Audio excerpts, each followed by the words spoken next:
en la página de nuestra emisora. Recuerden que esta entrevista también va a estar colgada en nuestra página de YouTube y también en nuestra página de Facebook. El día de hoy tenemos un grato invitado, primero porque es sanmigueleño, es un periodista de renombre a nivel nacional. Vamos a un poco revisar su currículum, un poco así, una semblanza rápida. Alexis, buenas noches.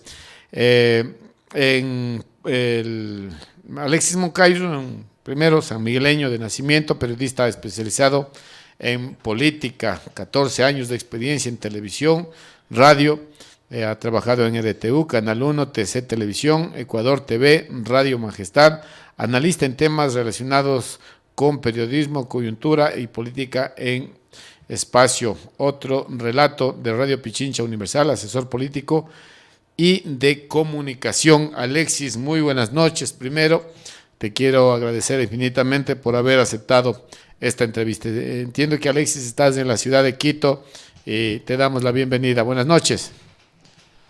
Hola Germán, te reitero mi saludo inicial para ti, para todos los colegas que están en el estudio de Radio Espacio y para toda la gente de San Miguel, de la provincia de Bolívar, que es donde están mis raíces, mis orígenes. San Miguel es mi pueblo, es el lugar de nacimiento de mi familia y mío también, así que a mí me une un lazo muy, muy fuerte con toda la provincia de Bolívar y claro, también mandar un fuerte abrazo y un saludo al centro del país y hasta las provincias de la costa, hasta donde llega Radio Espacio, ¿no? A Guayas, a Los Ríos, así que para ellos también un fuerte abrazo. Muy bien, Alexis, yo creo que es importante en estos momentos donde todo va tomando una forma más agresiva, un contexto de acusaciones, de un tema de explosión de casos de corrupción, donde el país se ve involucrado en un tema bastante delicado, una democracia que no es tan sólida como hubiésemos querido los ecuatorianos. ¿Cómo ves tú actualmente, Alexis, el panorama que está viviendo el país con estos últimos acontecimientos que está viviendo el Ecuador? Con mucha preocupación, Germán, porque si bien las organizaciones políticas y los actores políticos, los que están metidos en la disputa electoral, tienen como miras únicamente el proceso electoral que se avecina en 2021. Yo creo que ellos no están mirando lo que está más allá de sus narices, y más allá de sus narices está un país, están 17 millones de ecuatorianos, incluidos también los que están fuera, que hoy están enfrentando una situación extremadamente grave. Hoy influido una crisis económica que arrastrábamos desde hace mucho tiempo. Esto no pasó hace un año, hace 2 o 3. Esto viene desde el 2008 y después agudizándose profundamente más a partir del 2015, cuando se viene el desplome de los precios del petróleo, y posteriormente a 2016, cuando nuestro país tiene que enfrentar el terremoto del 16 de abril, que fue un impacto inesperado, como todos los fenómenos naturales, y que nos dejó serios problemas. Esta crisis económica ahora se conjuga con una crisis política, que es a la que nos ha llevado durante estos últimos 3 años y un poco más, que además es paradójico, es inaudito tener un gobierno que llega al poder, el presidente Moreno, en mayo del 2017, con un bloque de mayoría, 74 de 137, es decir, tenía un espacio político para maniobrar de una forma no holgada, como tuvo Correa, que tuvo 100 de 137, pero sí, digamos, con cierta flexibilidad para poder gobernar. Y resulta que este presidente se arma él mismo una crisis de gobernabilidad cuando atomiza el bloque de legisladores, termina dando paso a esto que gente vinculada al correísmo ha denominado la traición, y divide su bloque de legisladores, ¿no? Entre los que se fueron con Alianza País o se quedaron con esto que hoy es Alianza País, que veo que ya no solo ha vendido sus conciencias, sino que está incluso vendiendo la sede del movimiento ubicada acá en la calle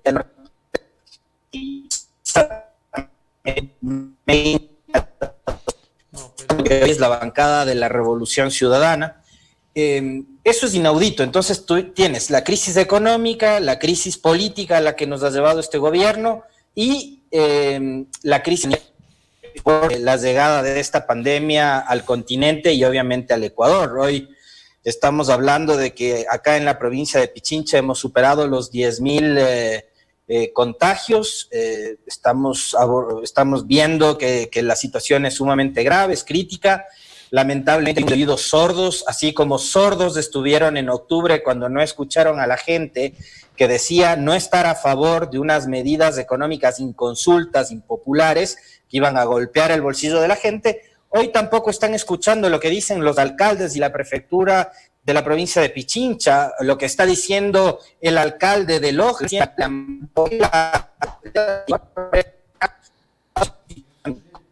Ellos están diciendo endurezcamos las medidas, tratemos de mantener un poco más de control, están pidiendo al COE Nacional tomar medidas, pero no, tenemos un gobierno absolutamente de oídos sordos y este panorama yo veo con mucha preocupación lo que se viene de aquí hasta finales de año, porque además tienes tú que todo el ambiente político está enrarecido desde hace mucho tiempo. La política ahora ya no se juega solamente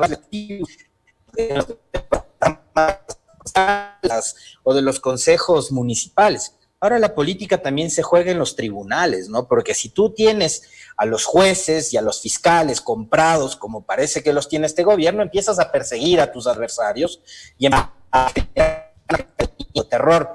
Una cosa que también ha influido mucho con el tema del periodismo, ¿no? Porque este gobierno también, entre una de las tantas fantasías que le vendió a la gente, era que iba a respetar la libertad de expresión. Y no ha habido tal, ha habido muchísimos medios que se han visto obligados a cerrar, permanentemente atacados, como el caso de Pichincha Universal, como el caso de Radio La Calle, y otros medios de comunicación más, y también ha habido periodistas que han sido veladamente atacados por parte de este gobierno. Alexis, uno de esos periodistas, entiendo que fuiste tú también, que hubo bastantes complicaciones en cuanto a una famosa entrevista con un funcionario estatal. ¿Qué pasó un poco para quienes no te siguen? Nosotros sí te seguimos, estamos al tanto de lo que está pasando con estas emisoras, también con Ecuador Inmediato y otros medios que son críticos a este gobierno. A ver, lo que pasó es que este gobierno, cuando da el giro, cuando se produce la ruptura interna y toma distancias de lo que ellos denominan el correísmo, empiezan precisamente a perseguir de mil maneras a todas las personas que opinaban contrario, ¿no? A todo aquel personaje que era cuestionador con respecto del rol gubernamental. El gobierno una serie de controles, de presiones y demás, ¿no? Entonces, en mi caso, empezamos con que algunos periodistas y gente vinculada a los medios públicos fuimos desvinculados porque éramos etiquetados de correístas.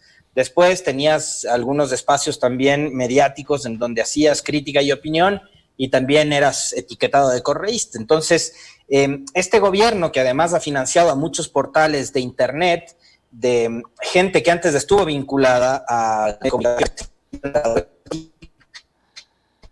portales web, se han dedicado a denunciar las famosas noticias falsas y los troll centers, que son estas granjas, ¿no? de redes sociales que manejan miles de cuentas en Facebook, en Twitter, en Instagram, para ir tratando de generar opinión.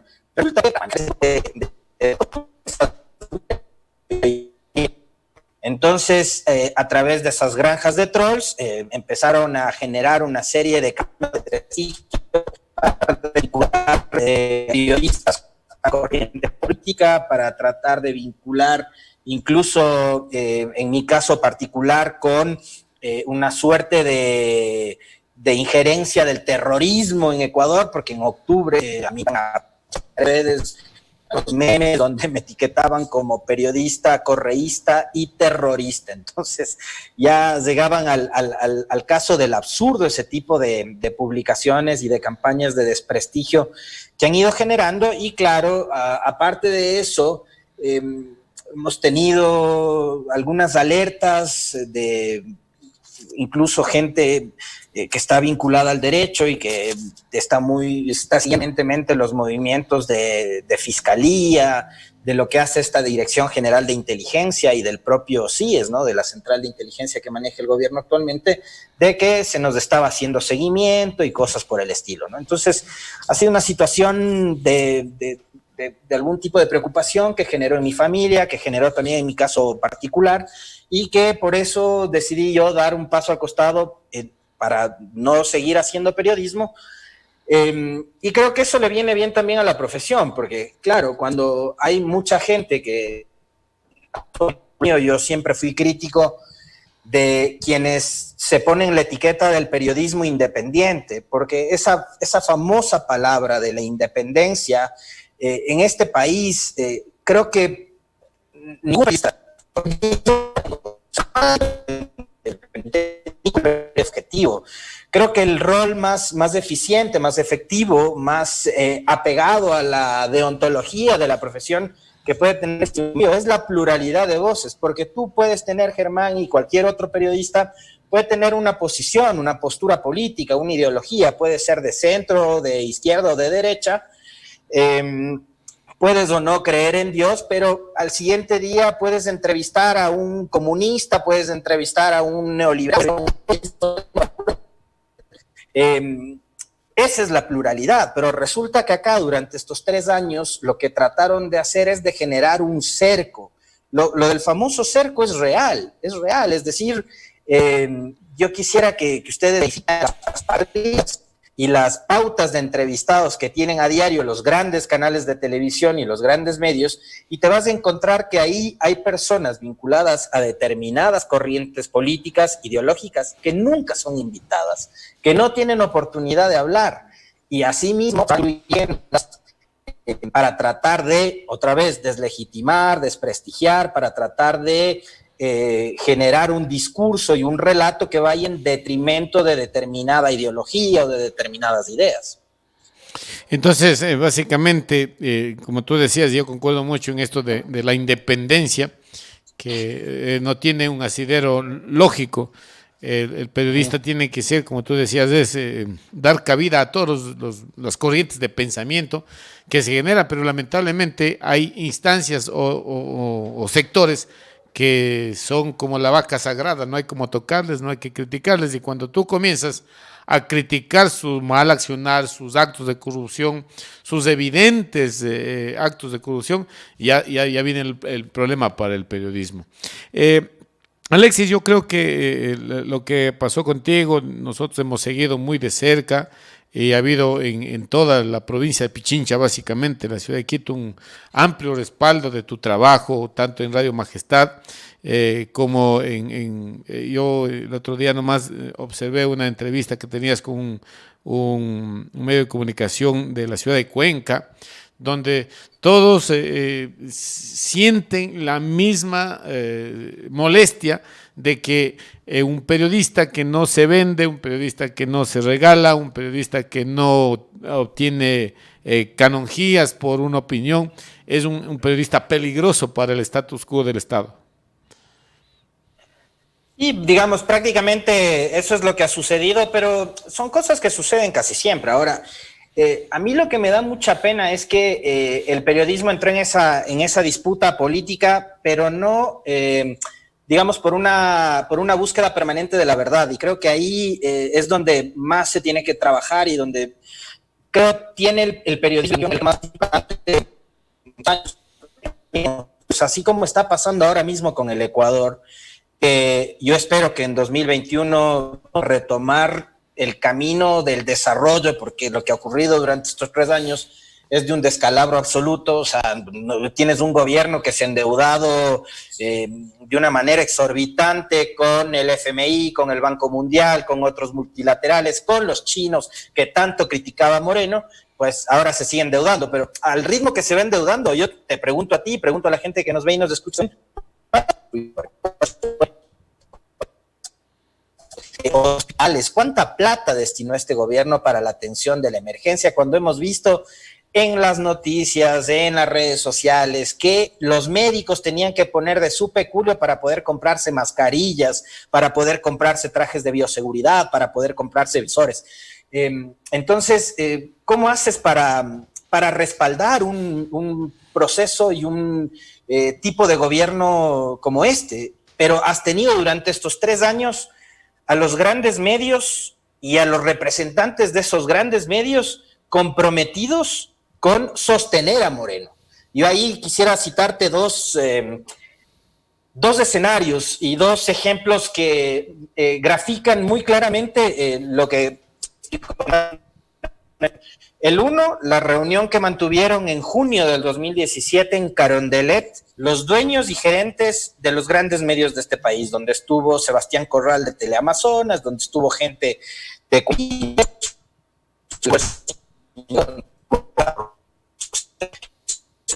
periodistas de vieja data, dueños de medios acá en Quito, y que son los que hacen opinión, ¿no? Aquí, digamos, hay pocos ejemplos, y uno de esos es precisamente Radio Majestad. Ahí el dueño de la radio no es el que maneja el micrófono, sino los periodistas.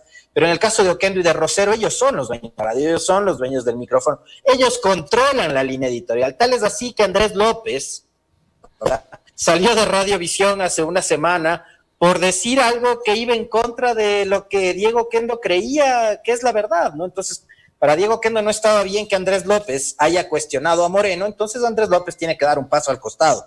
Lo interesante de Andrés López es que él era de ese grupo de periodistas, libertad de expresión per se durante el correísmo, y que ahora se choca contra esa hipócrita lucha de la libertad de expresión.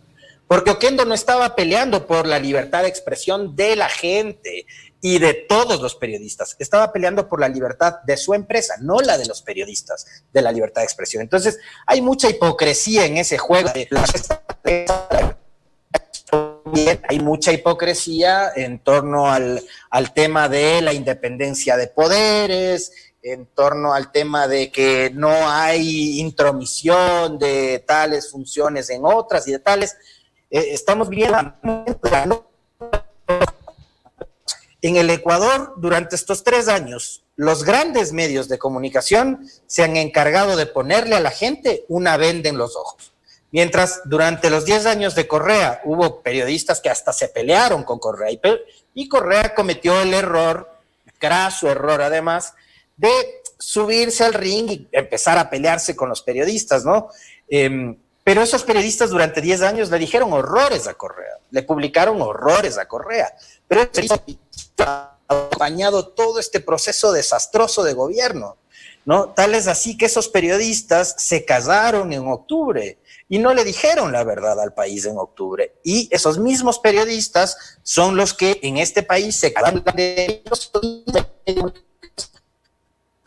a que la BBC de Londres, a que el New York Times, a que el New Herald, el Washington Post y otros medios de comunicación internacionales empiecen a decirle a la gente a través de redes sociales y de la web lo que está pasando en Ecuador, para que los medios nacionales vuelvan a Guayaquil. Guayaquil es la segunda ciudad más importante del Ecuador y ahí hay 20,000 muertos. Vamos, o sea, y los medios de acá estaban tapándose los ojos y además vendándole los ojos a la gente. Es importante, parece que también están interviniendo en nuestro sistema de comunicación, Alexis, porque hay cortes que se están evidenciando y esto siempre sucede cuando Alexis Moncayo da una entrevista. Bueno, estas cosas son gajes del oficio. ¿Cómo tú ves el panorama político que hoy se está evidenciando en el país? El sector del correísmo denuncian la judicialización de la política. Se habla de temas de intentos de arreglar los temas electorales para que den tiempo a que la justicia sentencie a Correa estos temas de estos actos de corrupción, la renuncia del vicepresidente, la renuncia de ser candidato Nedebot. Son cosas que están alterando políticamente al país y lo dejan, además que con esta pandemia, en una situación muy vulnerable. Yo te decía al inicio del programa que veía con mucha preocupación lo que está sucediendo políticamente con el país, porque dentro de ese doble discurso, de ese doble rasero, ese doble estándar con el que han manejado la comunicación, este cuento de la libertad de expresión, tú lo has dicho, se habla de un proceso de judicialización de la política, cuando antes, en el pasado, sobre la politización de la justicia, está velando los verdaderos intereses y qué es lo que mueve a todo el establishment, por llamarlo así, de alguna forma, ecuatoriano. ¿Quién están sosteniendo? Y ahí me olvidé cuando nos programa redes sociales, que este presidente, si no era por el apoyo de los medios, con rural,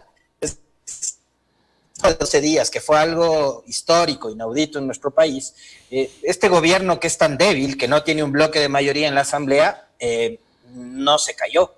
Después tuviste que durante, en mitad de la pandemia, este mismo gobierno, que tampoco tiene una bancada fuerte en la Asamblea, resulta que termina aprobándote 2 leyes que van en contra de los derechos de los trabajadores y que van en contra del sistema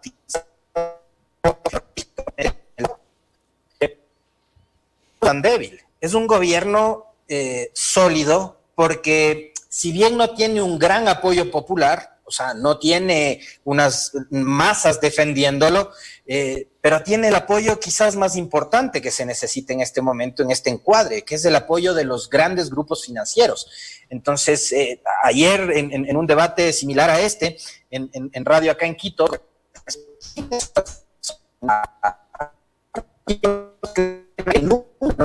como Juan Sebastián Roldán, Richard Martínez, Otto Sonnenhorstner, que se fue recién, Andrés Micheleni de Tales. Entonces, ahí tú tienes que hay un poderío económico de muy grande, de empresarios cuencanos también, que son los que están sosteniendo. La gran banca sostiene a Moreno, las grandes empresas sostienen a Moreno y las plataformas de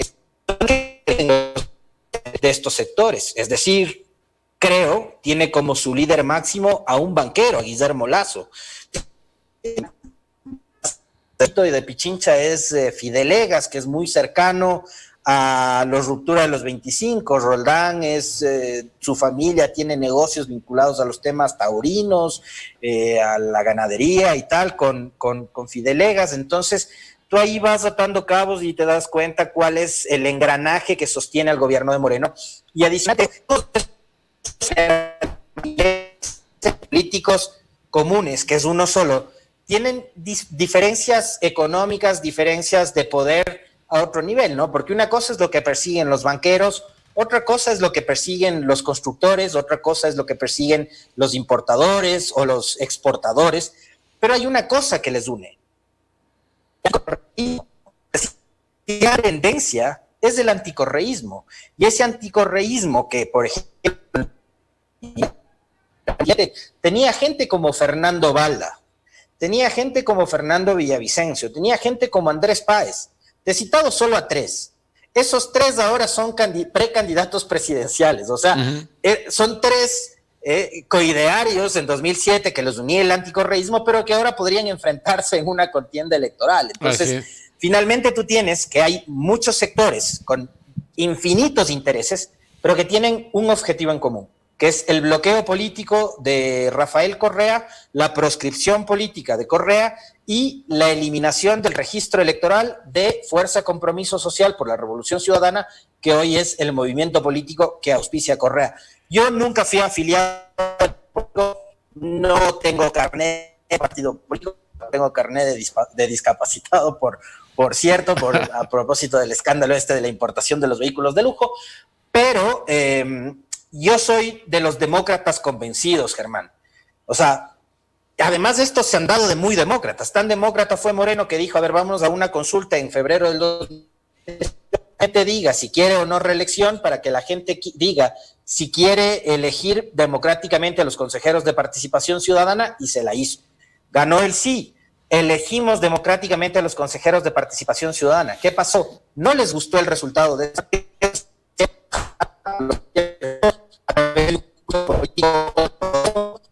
por un asambleísta que hoy es cuestionado.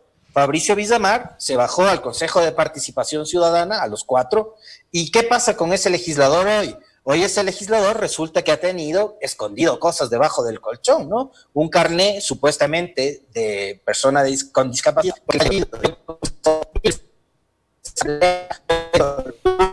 cuando tenía en programa de radio, y nunca le vi usar ningún artículo que le ayude a escuchar, ningún audífono ni nada por el estilo. Dice que le faz del oído, yo no vi, no sé cuál una camioneta de $90,000. Además, no se sabe para qué necesita una camioneta de ese tipo para su discapacidad, porque en todo caso una camioneta, un vehículo, debería ser para alguien que necesita movilizarse con sus discapacidades. En todo caso, debería comprarse unos audífonos de $90,000, pues no que sirvan mucho, ¿no? Claro. O unos parlantes. Unos grandes parlantes, claro. Entonces, Alexis, ¿qué pasa hoy? ¿Le alcanza a los detractores de Correa? ¿Les alcanza los tiempos? ¿Van a avanzarle a juzgar a Correa para que no sea candidato? ¿Ya no les avanza el tiempo? ¿Cómo está esa situación según tu análisis, Alexis? A ver, yo creo que van a hacer hasta lo imposible por tratar de sentenciarlo, o por tratar de proscribirlo políticamente. O sea, creo que la cosa está como además es muy abierta, no muy pública, ni siquiera ¿no? Paul Carrasco, el ex prefecto de la SUAY, el otro día en una entrevista con Jimmy Jairala, revelaba algo que es escandaloso, pero que ahora no pasa nada. Y es que los medios de comunicación no dicen nada. Consejeros electorales, que el señor Luis Verde Soto, que se la daba de muy demócrata, asesor en su momento de gente como Paco Moncayo, por ejemplo, le había llamado y le había dicho, oye, no, lo que pasa es que aquí lo que está en juego es el regreso de Correa y eso es lo que hay que impedir. Entonces, ahí de esta entrevista. Además que Carrasco no es que es de la alianza de Correa o es cercano. No es correísta, ojo. Para ¿no? nada. Carrasco fue oposición a Correa. Toda la vida, claro que sí. Cuando no toda la vida, fue correísta un tiempo, llegó en alianza con la IDEI y el correísmo a la prefectura y después terminó distanciándose del correísmo. O sea, son esas cosas que... ¿Qué político es puro al 100% en nuestro país? Creo que muy pocos, ¿no? Pero lo que te decía es, y volviendo a eso, mientras hay gente que está desesperada,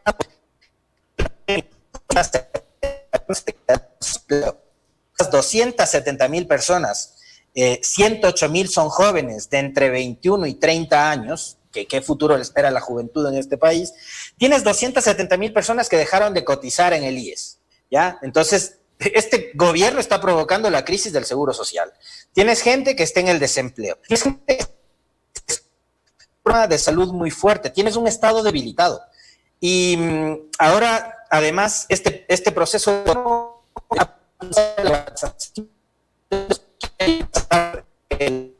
quieren privatizar, quieren vender el Banco del Pacífico, Lazo quiere comprarlo, quieren vender los proyectos multipropósitos, quieren privatizar todo. Quieren privatizar también la educación. La educación es un derecho humano. La educación no es un privilegio. O sea, eso hay que entender. ¿Qué pasaría en este país? La salud pública. Pero resulta que en este gobierno empezaron a votar gente. O sea, que hayan votado periodistas de los medios públicos. Digo, bueno, por último, bien, estos manes se ponen un medio de comunicación digital y salen. Empezaron a votar y en medio de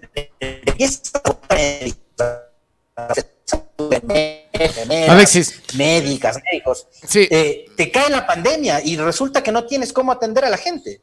Sí, lamentablemente cuando tú estás comenzando a abordar los temas álgidos, comienza a sentirse un corte bastante fuerte.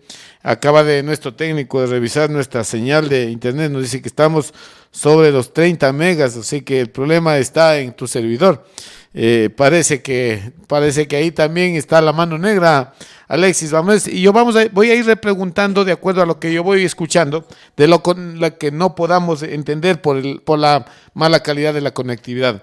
Alexis, tú hablabas de que están queriendo vender, mejor dicho, están en proceso de venta, como CNT, los multipropósitos, están queriendo privatizar el IS.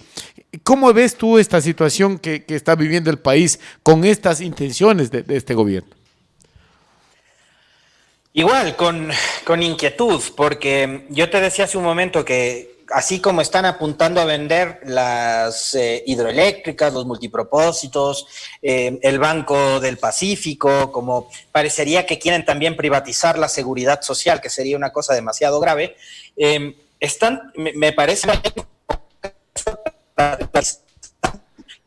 era algo que ya venía proponiéndole Guillermo Lasso al país en sus dos candidaturas presidenciales anteriores.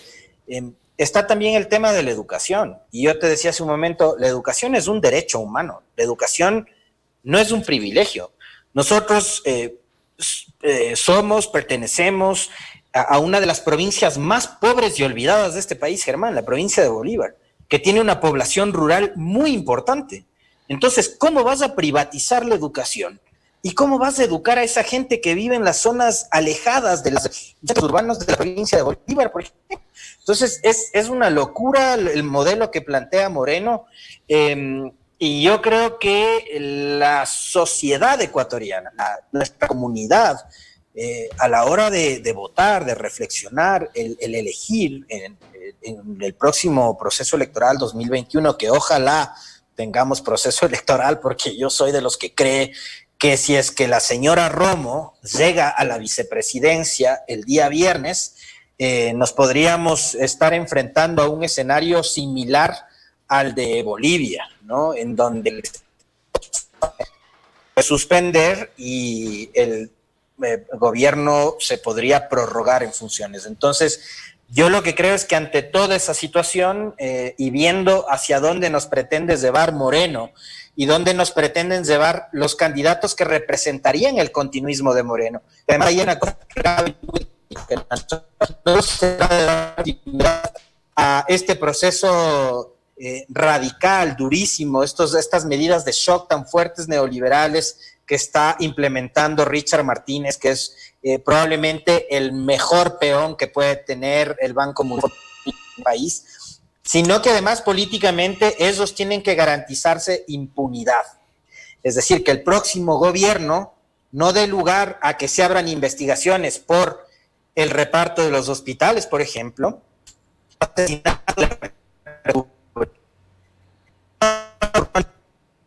en otros sectores como el de las telecomunicaciones, o lo que puede pasar con el concurso de frecuencias, o muchas otras cosas más en las que estarían gente relacionada con el morenismo y debajo de todo eso también manejándose negocios. Entonces, no solo necesitas el plan neoliberal, sino que también a nivel político y judicial necesitas garantizarte impunidad, que el próximo gobierno no te investigue absolutamente nada de lo que hoy estás haciendo. Sí, y es bastante claro este tema. ¿Cómo ves tú el tema de la ministra de Gobierno? Está primera en la terna. En la asamblea parece que no, parece que les faltan los votos. ¿Va a entrar por el Ministerio de la Ley? ¿No va a haber los votos que le avancen a Romo porque está primero en la terna? ¿De esa manera se elegiría o el gobierno va a avanzar a conseguir los votos para que sea un poco ¿qué digamos? Menos dramático la elección de la vicepresidenta? O menos vergonzoso, ¿no? Porque es la palabra que estaba buscando, menos vergonzoso, ¿sí? Esto es terrible, y yo te decía hace un momento, mira tú que todo es tan paradójico, tan ridículo todo lo que ha pasado estos 3 años. El gobierno incluso acusó a sectores de oposición y llevó a la cárcel a actores de oposición acusándolos de desestabilizadores, cuando el principal factor de inestabilidad en este país es el gobierno. O sea, esta semana está convocado el Pleno de la Asamblea para las 17 horas con 40 minutos, me parece, para ya elegir al nuevo vicepresidente. Va a elegir cuarto vicepresidente en menos de 4 años. Es decir, Moreno va a tener un vicepresidente por año. ¿Qué más inestabilidad política que esa, Germán?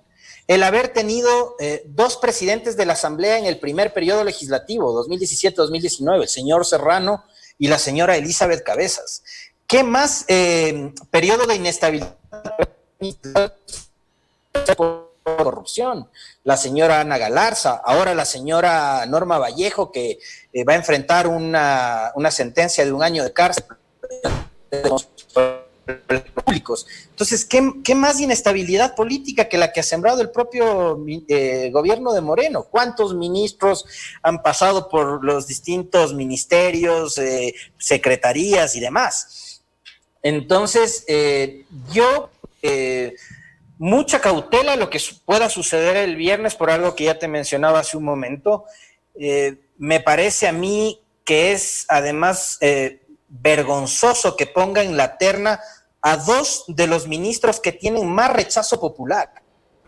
Alejandra Muñoz, quien dirige SENAE, las aduanas, nadie la conoce, pero a María Paula Romo y a Juan Sebastián Roldán es que tienen una resistencia monumental de la gente. Entonces este gobierno y el presidente Moreno está tan desconectado de la realidad, está tan desconectado del sentir de la gente, que ni siquiera es capaz de tener un poco de sensibilidad y de decir, a ver, estoy enfrentándome a una pandemia que me ha costado 20,000 vidas, ¿ya? Va a haber un rebrote probablemente, porque así dicen estudios internacionales, entre los meses de agosto y septiembre. Voy a buscar a alguien que me pueda acompañar en la vicepresidencia a manejar la crisis sanitaria. Y resulta que elige a María Paula Romo y a Roldán y a la señora Muñoz, que nadie la conoce, para la terna. Y otra cosa adicional, Otto Sonnenholzner, Germán, y este es un tema que la gente no se puede olvidar. Otto Sonnenholzner era la persona encargada de dirigir el Congreso Nacional, era la persona encargada del presidente Moreno de manejar la emergencia sanitaria. ¿Cómo puede ser posible que la plataforma mediática del Ecuador, los grandes medios, digan que Otto Sonnenholzner se va por la puerta grande cuando se va dejando a su suerte a la gente? O sea, el presidente le encarga el manejo de la emergencia sanitaria y el vicepresidente coge, se lava las manos y dice, no, mejor renuncio, me voy porque los números me dan a mí para ser candidato presidencial. Y dejas a la suerte al país.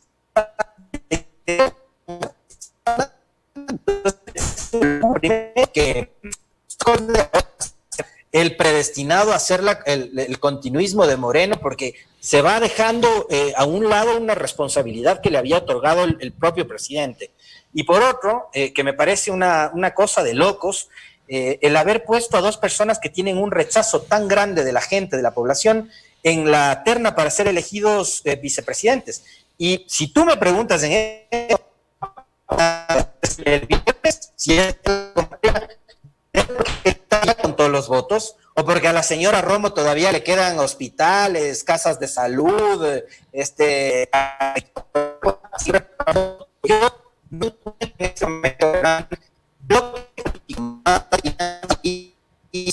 son absolutamente obedientes y obsecuentes con el gobierno. No encuentro un bloque legislativo que pueda correrse el riesgo de poner o apostar su capital político de cara a las elecciones del 2021 por apoyar a María Paula Romo o a Roldán. O sea, sería loquísimo, no le veo. Si creo, pone sus votos para elegir a Romo, Lasso estaría en ese momento sepultando sus pocas probabilidades. ¿Quién se arriesgaría? Es anecdótico, te comento, Alexis, de que en el momento que tú vas a hablar de temas muy importantes, comienza a fallar la conectividad. Está bastante sospechosa esta situación.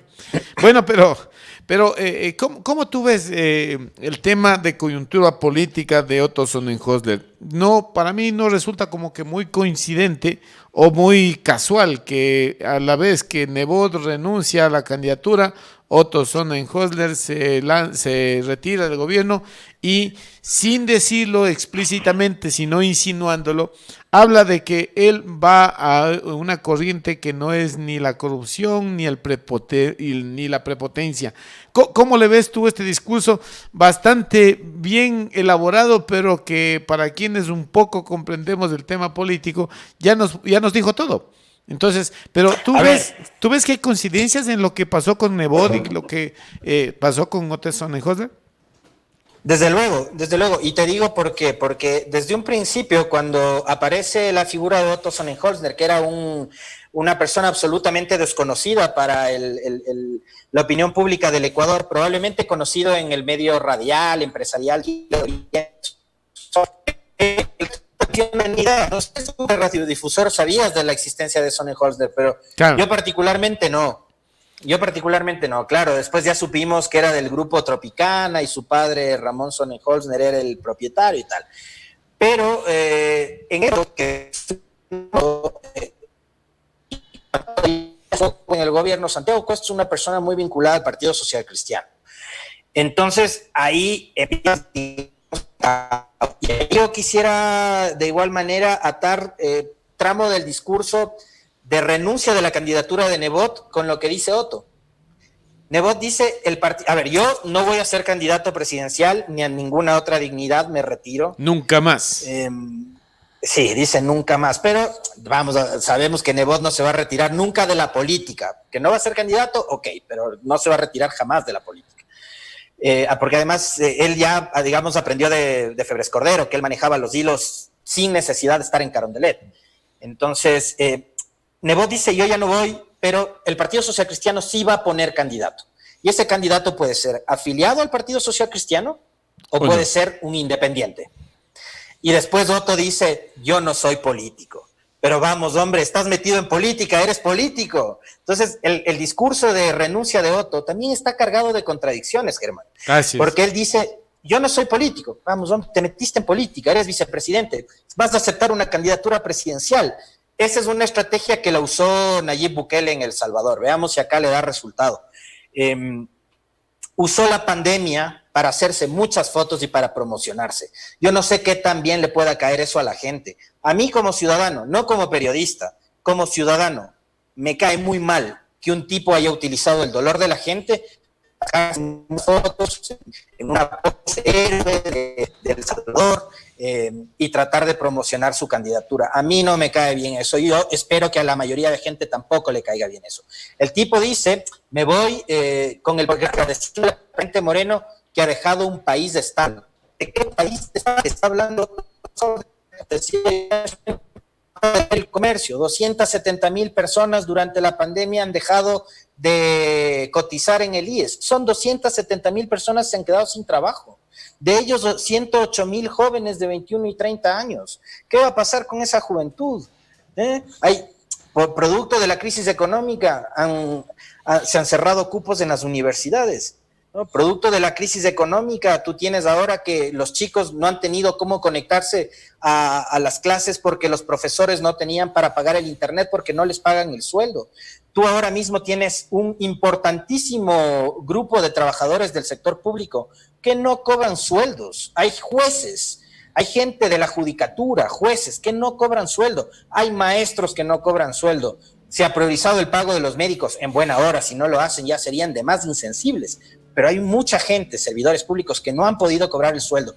El gobierno tiene una deuda de $1,000 millones con los municipios, con las juntas parroquiales, con las prefecturas. ¿Qué hacen los gobiernos locales sin los recursos? Porque el gobierno no les asigna lo que les corresponde, Germán. Y ahí te vuelvo a plantear una pregunta y la misma pregunta a toda la gente que nos ve y nos escucha. Se han endeudado en más de $10,000 millones, han renegociado bonos, ¿no? Tienen 67% de deuda, ¿no? Del 100 del Producto Interno Bruto. ¿Qué hicieron con esa plata? ¿A dónde la destinaron? Si no han construido escuelas, si no hay hospitales, si no hay carreteras, si no pagan los sueldos, si no pagan los gastos, ¿en qué?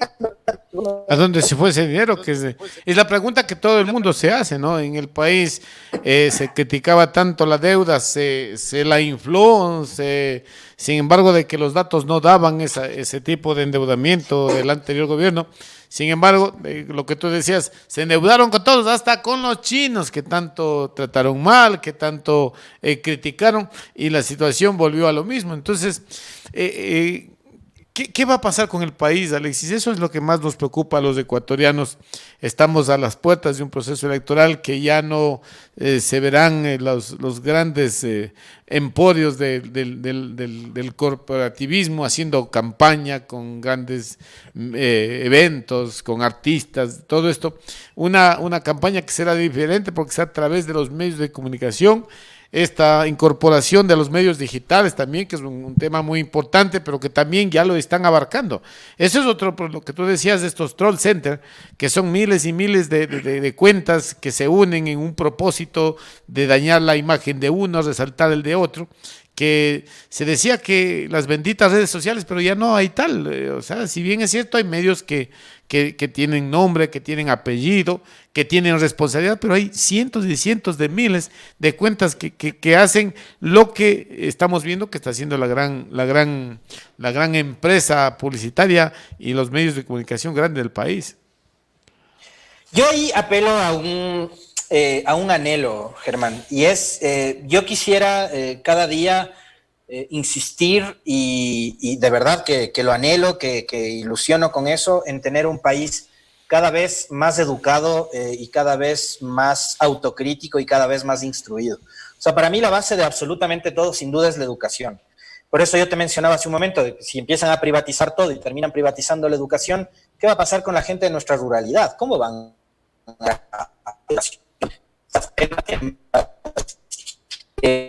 ¿Y por qué te hablaba de la educación? Porque en estas redes sociales, en la web, somos muy proclives por la saturación que hay de información. Hay un bombardeo permanente de información. O sea, todo el tiempo, con el teléfono en la mano, la computadora encendida, y estamos informándonos al instante. O sea, tú ya no esperas, como hacían mis abuelos, por ejemplo, como hacían tus padres, ya no esperas a llegar a la casa para ver el noticiero de la 1 de la tarde o para ver el noticiero de las 17 o, perdón, de las 2 de la estás viendo la web del comercio, del universo, de tal medio y tal. Estás informado permanentemente, pero así como tienes acceso a esa información de los medios formales que trasladaron su plataforma a lo digital, también estás expuesto, Germán, a la aparición de plataformas que son de noticias falsas. Y están los troll centers, pero también hay otro juego que están cayendo muchísimo ya los medios de comunicación, y esto tiene que ver mucho con el juego de la política. Hay un estudio que me parece que lo hizo un español, ahora se me escapa el nombre, pero que dice que para el 2022, más del 50% de las noticias, todo el año, el 50% de las noticias que circulen en las redes sociales van a ser falsas. Entonces, tú tienes ahora mismo una sociedad que va a estar expuesta a un tema que es muy peligroso, y esas noticias falsas van a hacer que ocurra como en el 2016 en los Estados Unidos. Las noticias falsas son determinantes contra una elección presidencial y Trump gane precisamente esas elecciones. Las noticias falsas se van a convertir en una suerte de gran elector, por decirlo de alguna manera, si es que no logramos educar mejor en lo digital a la gente, o sea, que puedan discernir. Y ahí mi preocupación siempre, porque no todo lo que aparece en el Twitter o no todo lo que aparece en el Facebook es verdad. No todo lo que aparece en las redes sociales y en nuestros teléfonos o en nuestras computadoras es real. Entonces, ahí sí, una sugerencia a toda la gente, verifiquemos. O sea, si te aparece una noticia ahí, no...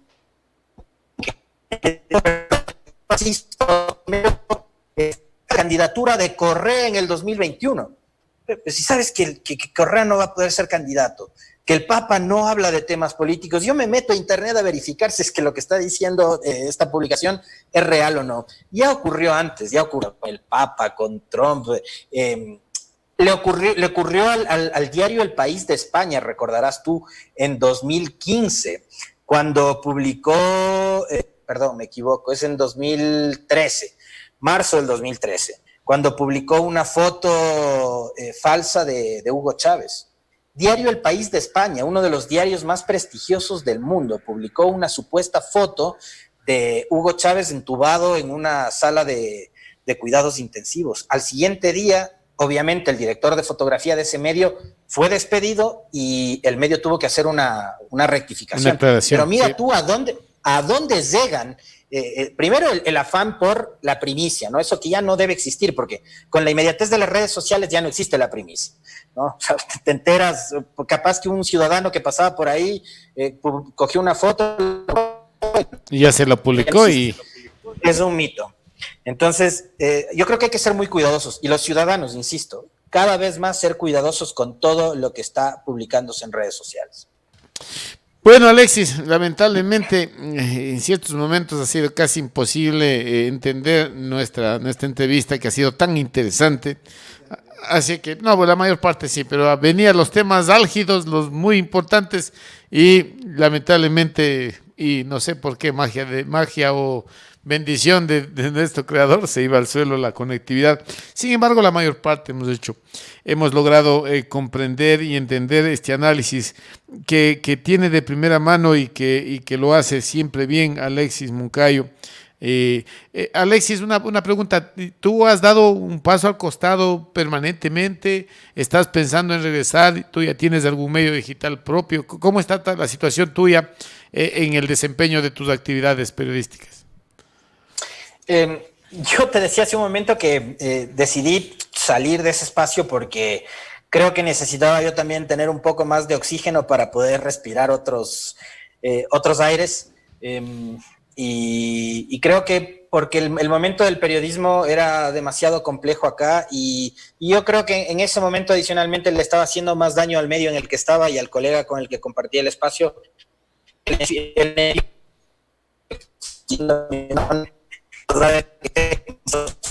De lo que decía, porque además mis comentarios yo los lo que me alimentaba de la gente, ¿no? Yo interactúo mucho con la gente en redes sociales, o ahora, digamos, soy de los que converso mucho con la gente en las calles, y de eso me alimentaba. Empezaba mucho conocer cuál era la posición del presidente de la asamblea, o del ministro tal, o del funcionario X. A mí me interesaba más conocer lo que decía la gente y esa opinión ciudadana, que mi opinión sea la que quiere decir Lourdes Castro, que nos está viendo en este momento en la transmisión de Facebook de Espacio en Bolívar, la opinión de Juan Andrés Velasco, que nos está viendo desde Esmeraldas y que sigue la transmisión de Espacio en la provincia de Bolívar. Entonces, eso era lo que yo hacía, y a mí me da la impresión de que hice lo correcto en el momento, porque lo que está pasando con el periodismo es lo que te decía hace un momento. O sea, le apostaron mucho a defender a un proceso que es todavía muy peligroso, y no sé, quién sabe si más adelante pueda nuevamente volver al oficio, o seguir en lo que estoy haciendo ahora, que de igual forma me gusta mucho, y que estoy en una etapa de aprendizaje súper interesante en el tema de la asesoría de política y comunicación, y es algo que me agrada un montón, porque además estoy trabajando con gente en la que creo, porque además es gente que yo sé que está haciendo las cosas bien, y que en algún momento todo este proceso sabrá poner las cosas en orden, y como siempre sé decir, yo sé que estoy en el lugar correcto de la historia, así que si es que en algún momento vuelvo, ojalá sea así, en buena hora, y si no, pues ahí me van a tener, porque, digamos, siempre voy a estar presente.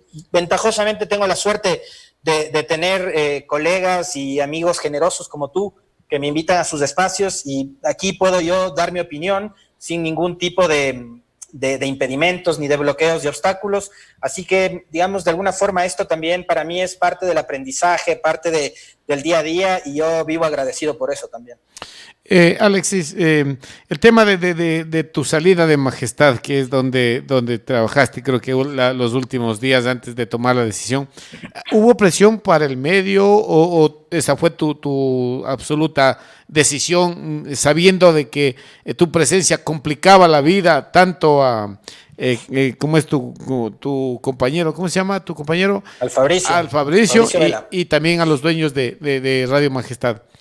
¿Hubo algún tipo de presión? Porque aquí el tema llegó a su máxima presión en la entrevista con Roldán, creo que fue así, ¿no? A ver, no, ahí hay algunos mitos también. La decisión la tomo yo. Yo decidí salir porque sentía lo que tú acabas de decir. Yo sentía que le estaba haciendo más daño al espacio y al colega y a la radio misma que el beneficio que podían sacar con mi presencia. La radio no tuvo presiones. Nunca me presionaron a mí. De hecho, la dueña de la radio habló conmigo un par de veces y me dijo que además yo tenía la oportunidad de trabajar. Se cortó justo el momento que explicabas qué es lo que te dijo la dueña de la radio. No, doña Lucy habló conmigo un par de veces. Ahí, ¿sí me escuchas bien? Sí, ahí está bien. Justo cuando va la parte más interesante comienza a cortarse. No, pues yo hablé con ella y con el Fabricio, que es mi amigo, varias veces, pero yo les había manifestado que mi decisión estaba tomada. No hubo una presión de parte del medio.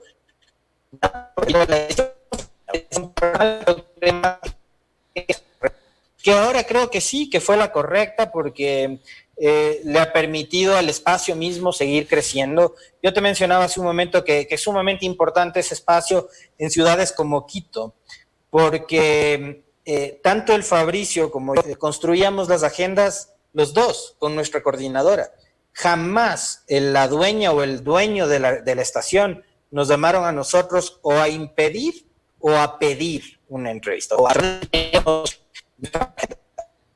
a quien nosotros queríamos, hablábamos de los temas que nosotros planteábamos todos los días, porque además de charla absolutamente improvisada, no era nada libreteado, conversábamos lo que se nos ocurría en ese momento, lo que nos había pasado el día anterior, la experiencia de ir a matricular el carro, de irte al cine, entonces es el mejor de los recuerdos, es uno de los mejores lugares en los que he tenido la oportunidad de trabajar. Radio Majestad es una de las estaciones más prestigiosas de acá de la capital y tiene ese plus, ¿no? Que los periodistas hacen periodismo y los la publicidad, el personal, pero los periodistas hacíamos el periodismo y así sigue funcionando. Yo le sigo escuchando al Fabricio todos los días.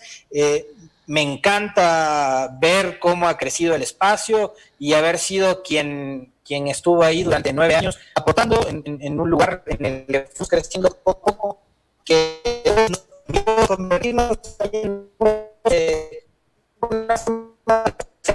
porque sobre un montón, cuando decidí yo salir, la cantidad de voces de respaldo que había, porque sí, me consta, yo no me considero un referente de absolutamente nada, y de pronto tenías un montón de gente que te escribía al WhatsApp, al Telegram, en Twitter, en Facebook, diciéndote, oye, yo te escucho, no te vayas, pero es que era una cosa que no creía que teníamos tal impacto. Nos escribía gente de otros países, era una locura. Y ver que eso ha dado sus frutos y ver que el espacio sigue creciendo hoy, para mí es lo más grato que puede haber. La entrevista con Roldán fue un detalle adicional, Germán. O sea, además la entrevista y decidí retirarme fue los primeros días de diciembre. Entonces, no tuvo nada que ver, digamos, eso como el factor fundamental, pero sí lo otro. O sea, sí el haber sido durante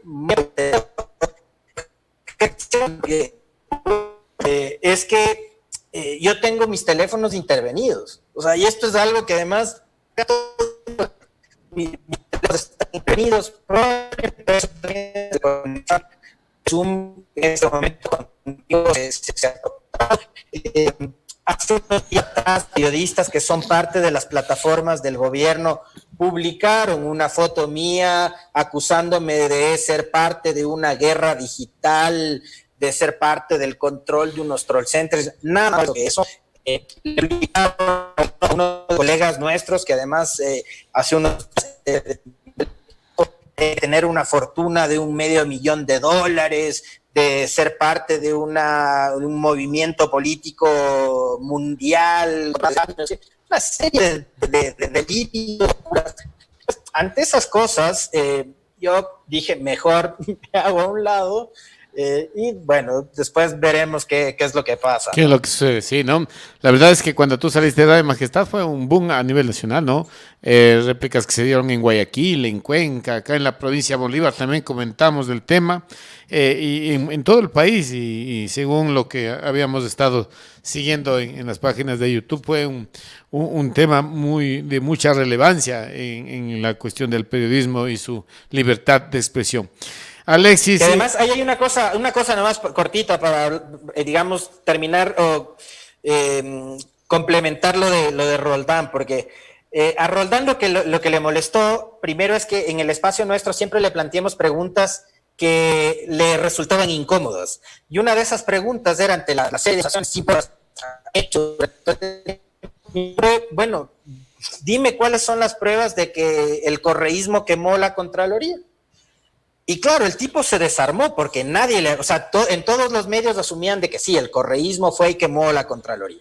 Entonces, mi cuestionamiento fue siempre, ¿cómo es que tienes cercado con policías del Palacio, la Asamblea, la Fiscalía, la Corte Constitucional, todos los organismos del Estado, y justo la Contraloría dejas que vayan y quemen los 2 pisos, ¿no?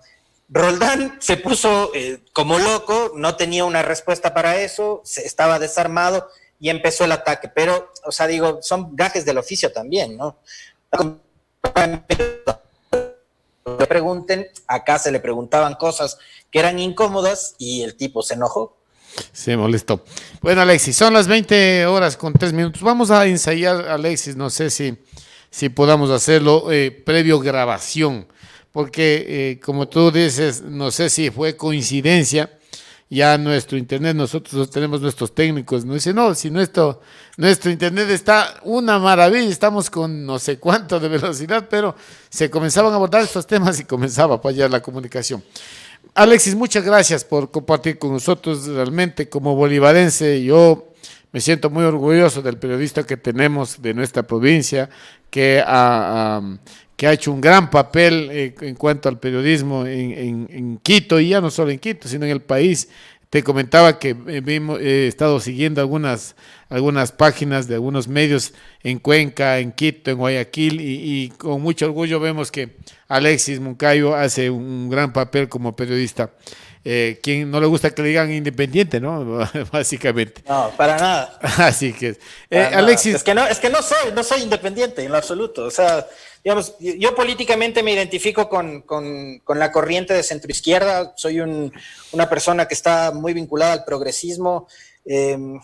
Yo lo que más aspiro y espero es que este país pueda brindarle mejores oportunidades y bienestar social a la mayoría de ecuatorianos. Ese es el anhelo más grande, ese es el sueño que como todo ciudadano tengo, y o sea, por eso te decían, es que no soy independiente. Claro, nadie es independiente. ¿Quién puede ser independiente si vivimos en un país del cual sus acciones de la política nos afecta, o positiva o negativamente? ¿No? El que dice, no, yo no tengo nada que ver con nadie, esa es una mentira solapada que a nadie le creen en el país. Alexis, te dejo en tus palabras finales. Nuevamente insisto en el agradecimiento. Vamos a concertar una nueva entrevista que podamos hacerlo. Ojalá, voy a ver los mecanismos, a ver si nos reunimos y charlamos para que se escuche bien, porque lamentablemente ya vamos a colgar la entrevista en YouTube, y vas a ver las interrupciones y cuando justamente se corta. Alexis, muchas gracias, y te dejo en tus palabras finales. Yo te ofrezco que la próxima vez podamos hacer la entrevista en tu estudio. Ok, gracias. Porque una de las cosas que más anhelo, que más quiero y que más me ha afectado en lo personal, te lo digo esto de todo corazón, es no poder ir a San Miguel y no poder ir a Chupayas. O sea, eso sí es algo que me ha golpeado muchísimo. Así como te brinda muchas oportunidades, también te limita y te impide de poder disfrutar de los tuyos, de lo tuyo, y eso ha sido algo que me ha dolido, no poder estar en San Miguel. Así que yo te ofrezco la próxima, si es que tienes nuevamente la bondad de invitarme, pues así. Sí. Para mí será un placer poder estar ahí charlando con todos ustedes, Y al final, nada, enviarles un fuerte abrazo, un saludo a toda la gente que escucha el espacio. Muchísimos años haciendo periodismo en provincia, viviendo un medio de comunicación, desde me acuerdo de tus bienes, una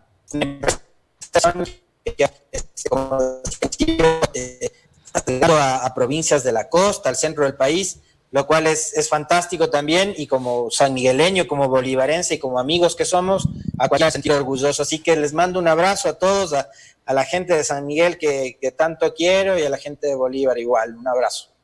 Muchas gracias, Alexis Moncayo, periodista de mucha trascendencia, un analista político muy sagaz, muy vertical. Vemos que son muchas cosas que no se dicen aquí en el periodismo, y muy pocos se atreven a hacerlo. Muchas gracias, estimados amigos, nos hemos pasado un poquito, pero yo creo que ha valido la pena. Está siendo una experiencia muy importante con Alexis y nos comprometemos a entrevistarlo nuevamente. Esperemos que no pase nada. Ustedes ven lo que ha pasado con la conectividad es bastante coincidente, no sé si es coincidencia, si algo hay detrás, no sé, pero en estos últimos días hemos estado con la conectividad adecuada, hemos confirmado con nuestros técnicos que la conectividad nuestra estuvo bien, y lamentablemente no pudimos tener a plena digamos, en toda su capacidad Alexis Moncayo en su análisis de lo que está pasando en el país, y que seguramente esto hará mucho pensar a la gente del Ecuador y quienes nos escuchan a través de nuestra señal 104.7. Les queremos agradecer, estimados amigos, por su participación, por escucharnos. Yo sé que estamos muy bien cubiertos con la gente que nos escucha a través de 104.7, la señal FM, a través de nuestra página de Facebook, y también dice, invítela a San Miguel a su radio. Claro, sí, a la gente de Balsapampa. Ya Alexis se ha comprometido en estar con nosotros, y eso, y yo creo que va a ser una entrevista muy interesante, muy ilustradora, porque el problema en provincias, ¿qué sucede en las provincias? Que tenemos muy poca información de lo que se genera en donde está el meollo del asunto, donde las papas queman, como decimos coloquialmente. Y Alexis es un periodista muy bien informado. Ustedes ven las fechas, los meses, los días, los nombres de las personas, cosas que obviamente el estar en la capital y en tener la experiencia y la trayectoria que tiene Alexis Moncayo hacen que toda esta información sea más completa y nos permita escuchar de alguien que